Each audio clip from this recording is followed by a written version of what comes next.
زید حضور نبی کریم صلی اللہ علیہ وسلم نے ایک مرتبہ حضرت اسامہ بن زید کو ایک گوشت کا پیالہ دیا.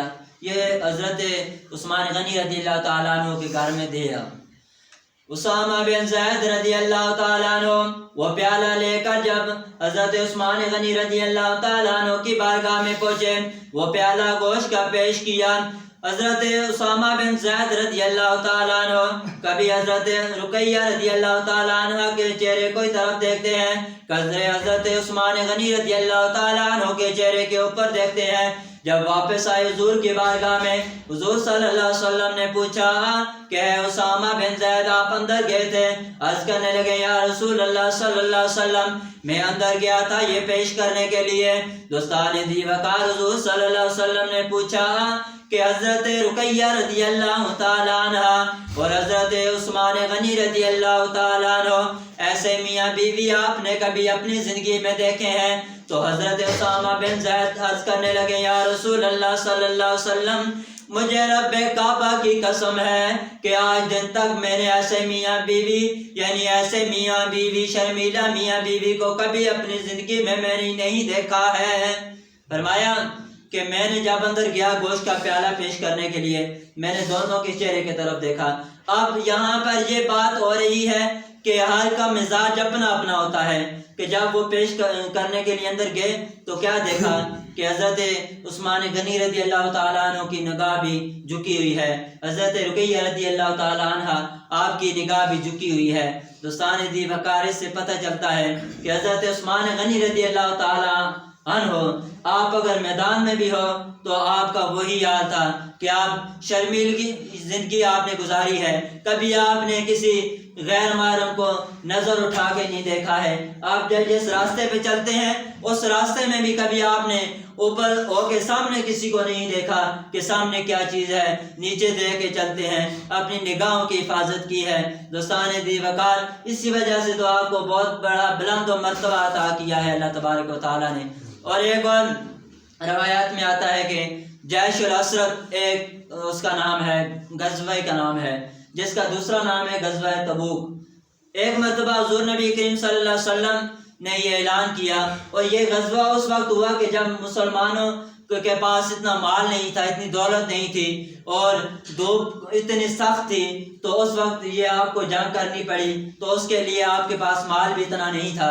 حضور صلی اللہ علیہ وسلم منبر پر تشریف فرما ہوئے، آپ نے اعلان کیا، آپ نے فرمایا کہ اس کے لیے چندے کا جب اعلان کیا تو ان سب اجتماع میں سے حضرت عثمان غنی رضی اللہ تعالیٰ عنہ کھڑے ہوئے اور عرض کرنے لگے یا رسول اللہ صلی اللہ علیہ وسلم میں 100 اونٹ بما سامان کے آپ کو دیتا ہوں.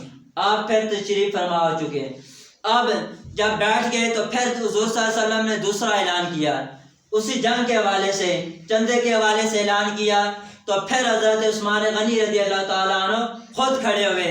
آپ نے عرض کی یا رسول اللہ صلی اللہ علیہ وسلم میں 200 اونٹ بما سامان کے دیتا ہوں.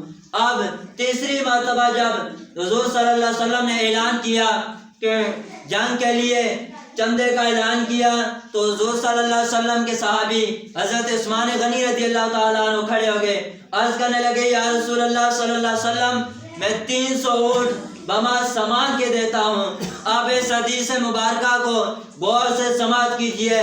یہ تو اعلان کے وقت آپ نے کہا تھا کہ میں 300 اونٹ بما سامان کے دیتا ہوں. پہلی دفعہ اعلان کیا 100 اونٹ بما سامان کے دیتا ہوں، دوسری دفعہ اعلان کیا 200 اونٹ بما سامان کے دیتا ہوں، تیسری دفعہ جب اعلان کیا فرمایا کہ میں 300 اونٹ بما سامان کے دیتا ہوں.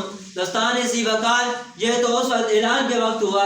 جب باری آئی دینے کی، حضرت عثمان غنی رضی اللہ تعالیٰ عنہ نے 300 سے بھی زیادہ آپ نے اونٹ بما سامان کے ادا کیے تھے، اور کئی گھوڑے بھی جنگ کے لیے آپ نے یعنی اس سے زیادہ دیے تھے جتنا اعلان کیا تھا، کیونکہ آپ اپنے وقت کے امیر ترین شخص تھے. اور اس کے بعد جب یہ اعلان ہوا، اعلان کرنے کے بعد حضور صلی اللہ علیہ وسلم منبر سے نیچے تشریف فرما ہوئے. فرمانے کے بعد فرمایا کہ اے عثمان اب تجھ کے اوپر یعنی تیرے اوپر اب کوئی گناہ نہیں ہے، اب تو جو چاہے کرے. 3 دفعہ یہ ارشاد فرمایا کہ اے عثمان اب تیرے اوپر کوئی گناہ نہیں ہے، اب تو جو چاہے کرے. اب یہاں پر اس کی وضاحت بھی میں بتا دیتا ہوں یہ نہیں فرمایا کہ آپ تجھے گناہ کی اجازت دے دی ہے معاذ اللہ کہ آپ جو چاہیں کریں، مگر اس حدیث مبارکہ کے اس الفاظ کا مطلب یہ ہے کہ آپ دیکھیں کہ مثال کے طور پر ایک پرندہ ہو آپ کے پاس، اس کے پر آپ کاٹ دیں تو وہ اڑ تو نہیں سکے گا۔ اسی طرح فرمایا کہ اے عثمان اب تیرے اوپر کوئی گناہ نہیں ہے، تو جو چاہے کرے۔ اس کا مطلب یہ ہے کہ حضور صلی اللہ علیہ وسلم نے یہ فرما دیا کہ اے عثمان اب تیرے اوپر کوئی گناہ نہیں ہے، تو جو چاہے کرے۔ مطلب یہ کہ آپ کے دل کے اوپر گناہ کی بات ہی نہیں آ سکتی۔ پتہ چلا کہ آپ کے دل کے اوپر جب گناہ کی بات ہی نہ آئے تو پھر گناہ بندہ کیسے کر سکتا ہے؟ اب جب انسان گناہ کرتا ہے دل میں پہلے سوچ آتی ہے، بات آتی ہے، اس کے بعد دماغ میں یہ بات آتی ہے۔ جب دل کرے گا، لوگ ہوتا ہے نا، مثال کے طور پر کسی شخص سے پوچھتے ہیں کہ آپ فلاں جگہ پہ جنازے پہ گئے تھے، فلاں جگہ پہ کسی کو یعنی دیکھنے کے لیے گئے تھے، وہ یہی کہتا ہے کہ میرا دل نہیں کر رہا تھا، میری طبیعت نہیں ٹھیک تھی تو میرے دل نے نہیں چاہا تھا، میں نہیں گیا، میں نے کسی کو بھیج دیا ہے۔ تو یہی فرمایا کہ حضرت عثمان غنی رضی اللہ تعالیٰ عنہ کے دل میں یہ خیال ہی نہیں آ سکتا گناہ کا۔ جب خیال نہ آئے تو پھر گناہ بھی نہیں ہو سکتا۔ دوستان ذی وقار،